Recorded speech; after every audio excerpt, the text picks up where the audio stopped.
बार बार ये मुद्दा रहेगा, जात नहीं धर्म नहीं, जात नहीं धर्म नहीं।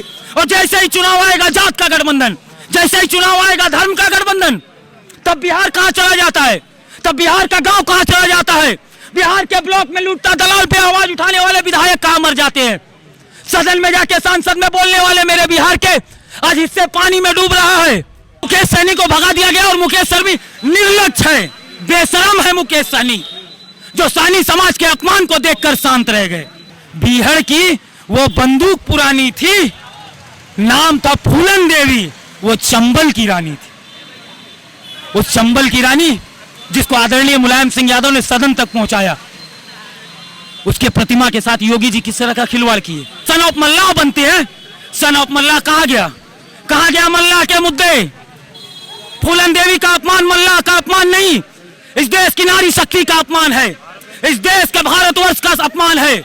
और उस अपमान को सहने के बाद मुकेश सहनी अगर सरकार में बने रहते तो वो सरकार के लोभी, वो सत्ता के लोभी हैं।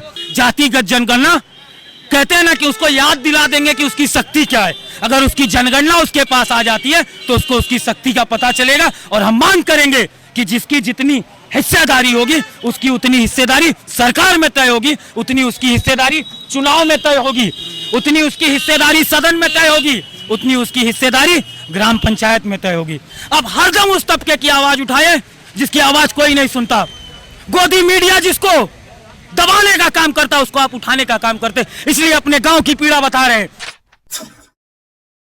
जातीय जनगणना क्यों जरूरी है सर? क्यों आप लोग अररिया से पटना आना पड़ गया? सर, जातीय जनगणना से पहले हम अपनी आपके माध्यम से, क्योंकि लगातार आपको देखते हैं और आपका ये एक्टिविस्ट इतने उन मुद्दों को उठाता है जिनकी देश में आवश्यकता है, जिनकी बिहार में आवश्यकता है। शुरुआत इस बात से, अंधेर नगरी, चौपट राजा, विधानसभा में चले पक्ष विपक्ष का राड़ा, रात में चले गांजा और दिन दहाड़े हत्या नहीं दिखती तो हमारे कटिहार आ जा। कटिहार में सर, कटिहार में चेयरमैन को गोली मार, चेयरमैन को, वही बात आपको हम कहने चाह रहे हैं कि हमारे बिहार के उप मुख्यमंत्री तारकेश्वर प्रसाद की धरती, हमारे कोसी सीमांचल और मिथिलांचल की धरती और कटिहार जिला, वहां के हमारे मेयर को दिन दहाड़े विधायक जी के आवास से कुछ दूरी पर गोली मार दी जाती है, हत्या कर दी जाती है। क्या ये कानून का राज है? और जातिगत जनगणना की बात अगर करिएगा, बिहार की सरकार में वर्तमान मुख्यमंत्री नीतीश कुमार जी को सबसे बड़े मतदाता, जो नीतीश कुमार जी को सबसे ज्यादा वोट करते हैं, वो है ऋषिदेव, वो है पासवान, वो है मंडल, वो है धानिक। लेकिन आरक्षित सीटें भी हमारे यहाँ कोसी सीमांचल, क्योंकि अब हमसे बात कर रहे हैं तो हम कुछ बातें कोसी सीमांचल और मिथिलांचल की रखना चाहेंगे। सबसे ज्यादा आरक्षित सीट हमारे यहाँ बनमनखी आरक्षित सीट, रानीगंज आरक्षित सीट, त्रिवेणीगंज आरक्षित सीट, सिंहेश्वर आरक्षित सीट, हमारे यहाँ कोड़ा आरक्षित सीट, हमारे यहाँ इतनी आरक्षित सीटें। लेकिन ब्लॉक में जब वही आरक्षित सीट, वही आरक्षित विधायक जब विधानसभा आते हैं, मेरे ब्लॉक में दलाली चल रही है, एक बार भी विधायक के किसी उसके मुद्दा नहीं होता है। मेरे गांव में सबसे निचला तबका, जो पंचायती राज की बात करते हैं, जहां से हम आते हैं, पंचायत के मुखिया, वार्ड सदस्य, सचिव, आज हम ब्लॉक जब जाते हैं, हमको राशन कार्ड के नाम पे, हमको इंदिरा आवास के नाम पर, हमको आय प्रमाण पत्र के नाम पर, हमको वृद्धा पेंशन के नाम पर, हमको विधवा पेंशन के नाम पर, जब तक हम 100 रुपया, 500 रुपया, 1000 रुपए का चढ़ावा उस ब्लॉक के दलाल को नहीं देते, हमारी सुनवाई नहीं होती है। जातिगत जनगणना का बहुत बड़ा अंतर है, बहुत बड़ा मायने रखता है जाति जनगणना। वो एहसास दिलाएगा उस पिछड़े तबकों को, उस पिछड़े तबके को एहसास दिलाएगा कि उसकी हिस्सेदारी कितनी है, तब वो अपनी हिस्सेदारी के लिए आवाज उठाएगा। आज आरक्षित सीटों पर, आज आरक्षित वर्ग के जो सीटें जो शिक्षा के लिए है, उस पर भी गलत तरह के जाली सर्टिफिकेट बनाए जा रहे हैं। सभी मुद्दों को लेकर जातिगत जनगणना कहते हैं ना कि उसको याद दिला देंगे कि उसकी शक्ति क्या है। अगर उसकी जनगणना उसके पास आ जाती है तो उसको उसकी शक्ति का पता चलेगा। और हम मांग करेंगे कि जिसकी जितनी हिस्सेदारी होगी उसकी उतनी हिस्सेदारी सरकार में तय होगी, उतनी उसकी हिस्सेदारी चुनाव में तय होगी, उतनी उसकी हिस्सेदारी सदन में तय होगी, उतनी उसकी हिस्सेदारी ग्राम पंचायत में तय होगी।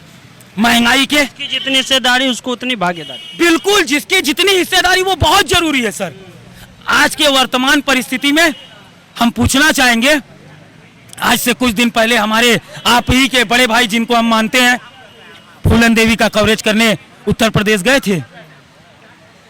बिहार की वो बंदूक पुरानी थी, बिहार की वो बंदूक पुरानी थी, नाम था फूलन देवी, वो चंबल की रानी थी। उस चंबल की रानी जिसको आदरणीय मुलायम सिंह यादव ने सदन तक पहुंचाया, उसके प्रतिमा के साथ योगी जी किस तरह का खिलवाड़ किए। मुकेश सहनी को भगा दिया गया। मुकेश सहनी को भगा दिया गया और मुकेश सहनी निर्लज्ज है, बेशरम है मुकेश सहनी, जो सहनी समाज के अपमान को देखकर शांत रह गए।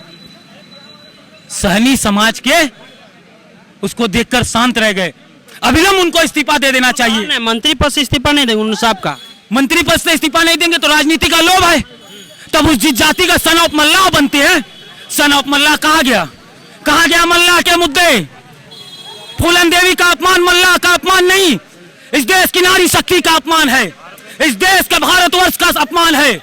और उस अपमान को सहने के बाद मुकेश सहनी अगर सरकार में बने रहते हैं तो वो सरकार के लोभी, वो सत्ता के लोभी हैं। मुकेश सहनी ने कहा कि हमारी पार्टी अगर कोई तोड़ती है तो हम आग लगा देंगे, हम सन ऑफ मल्लाह है। लेकिन उत्तर प्रदेश में बनारस एयरपोर्ट पर उनको रोका गया, वहां से उनको पटना आना था, उनको कोलकाता भेजा गया, कोलकाता से वो पटना है और उसके बाद आकर प्रेस कॉन्फ्रेंस किया और कहा कि नहीं हम इस्तीफा नहीं देंगे। सर ये बात क्यों छिपा रहे हो कि वो बाथरूम में छिपे थे?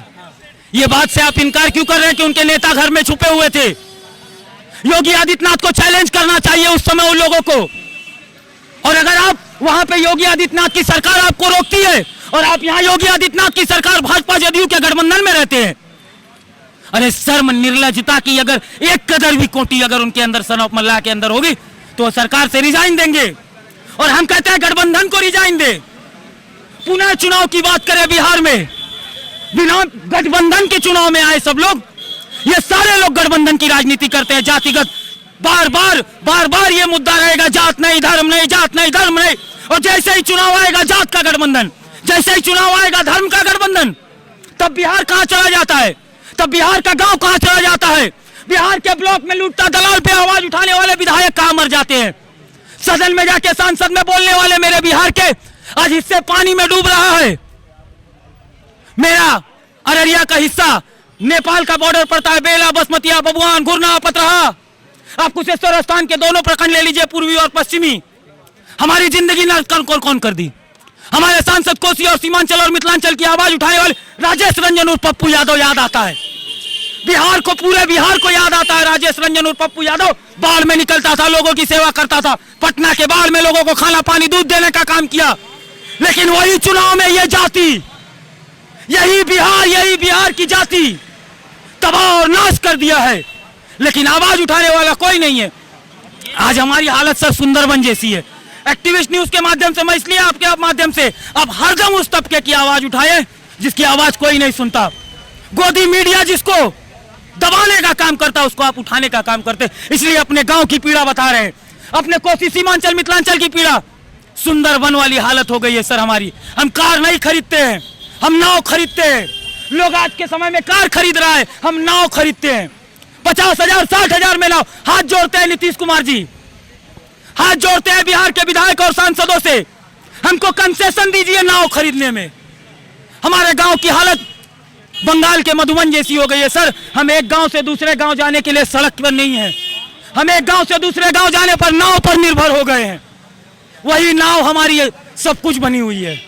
हम चाहेंगे। क्या नाम बताएं? हमारा नाम सर जितेंद्र यादव हुआ, राष्ट्रीय युवा महासचिव सह प्रवक्ता अररिया बिहार। जितेंद्र यादव जन अधिकार पार्टी के प्रवक्ता हैं। उन्होंने साफ तौर से जो कोसी की जो समस्या है, खास करके कोसी की समस्या जो है वो आज से नहीं, वो इतिहास में बना रहा है और आज तक जस का तस है। मुख्यमंत्री जी भी जाते हैं उधर तो हेलीकॉप्टर से जाते हैं। कोसी के जो लोग हैं उनका ये दर्द है, जितेंद्र जी का ये दर्द है। साथ में उन्होंने मुकेश सहनी पर भी कहा कि अगर आपके अंदर सम्मान बचा हुआ है तो आप इस मंत्रिमंडल से यानी एनडीए सरकार से तुरंत इस्तीफा दें और मध्यावधि चुनाव में बिहार को ले जाए। साथ में इन्होंने जाति जनगणना की ज़रूरत क्यों बताई।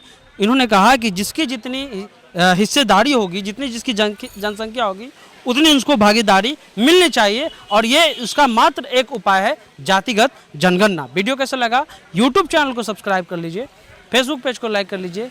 चलते हैं। जय हिंद, जय भारत।